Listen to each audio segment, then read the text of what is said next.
Nazi Karachi जिले के सचल गोचे खातून Pakistan girls primary school 2 में बिनी जानन जे सरदार हज़रत मोहम्मद सल्लल्लाहु अलैहि वसल्लम जे विलादत बासादत जे सिलसिले में ख़ुसूसी मिलाद तकरीब कोठाई वई, जंहिंमें शरीक शागिर्दाइन ऐं लेडी टीचर्स नातो पढ़ियो। वधीक तफ़सील गोस बुखेची हिंद रिपोर्ट में।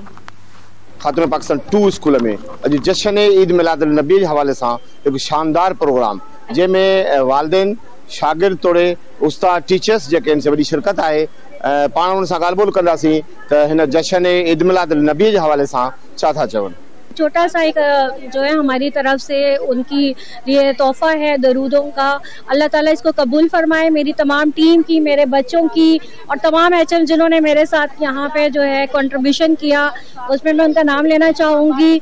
सीतानगर की मैडम तौहीद एंड सफूरा गोट की मैडम शबाना कैसर, इन दोनों ने मिलकर मुझे सपोर्ट किया और हमने आज जो है ये तकरीब इस पैमाने पे मुनक्कद करने का हमें मौका मिला। मिलाद के जरिए ही उनको बहुत ज़्यादा जो है मालूमात होती है और आज जो मैडम ने इतना किया है फंक्शन, इंशाल्लाह इससे तो और भी जो है हमें अच्छा लगा है, हमें खुशी हुई है।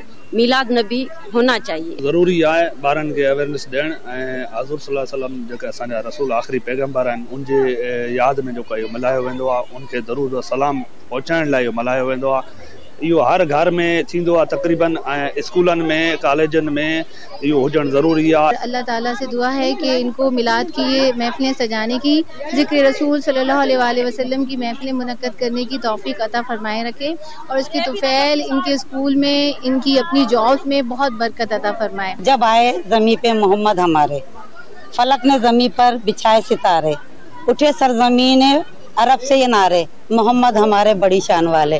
ॿारनि खे ऐं टीचर्स खे इन सां हिकिड़ो मैसेज कन्वे थो थिए त नबी करीम सल्लल्लाहु अलैहि वसल्लम जी ज़िंदगी कीअं गुज़री, उन्हनि जी ज़िंदगी जा मुख़्तलिफ़ वाक़िया जेके आहिनि असां मिलाद जे दौरान ॿारनि खे ॿुधायूं था, सुन्नत नबी जे बारे में ॿुधायूं था। इन ई महफ़िलुनि सां गॾु जॾहिं बरकत हूंदी आहे, तव्हांखे ख़बर आहे त इन सां इंशाअल्लाह असांजो टाउन अॻिते वञी कामयाबु थींदो ऐं असांजा ॿार इंशाअल्लाह यहाँ असांजे टाउन मां सुठी तालीम, सुठी तरबियत ऐं मूंखे माशाअल्लाह भरपूर तावन मिले तो एचएम में, मूंखे उहा क़ाबिलियत उहा मिले थी उन्हनि ॻाल्हि मां, त इंशाअल्लाह हितां जा ॿार जेके निकिरंदा इंशाअल्लाह सुठियूं छोकिरियूं थी निकिरंदियूं। सबसे बेहतरीन तरीक़ेकार यही है कि नबी करीम सल्लल्लाहु अलैहि वसल्लम की ज़िंदगी के बारे में बच्चों को बताया जाए, उनकी तालीमात के बारे में आगाही फराहम की जाए ताकि बचपन ही से इन्हें सीधी राह पता हो कि किस चीज़ पर अमल करके इन्हें दुनियावी और आखिरत की कामयाबी हासिल होगी। तमामु सुठो कदम आहे। असांजी टीचरूं एक्टिव एचएम ऐं जेको मिलाद असांखे करणु खपे, मोहम्मद रसूल सल्लल्लाहु अलैहि वसल्लम जी शान में असां सभिनी मुसलमाननि खे करणु खपे इहो मिलाद।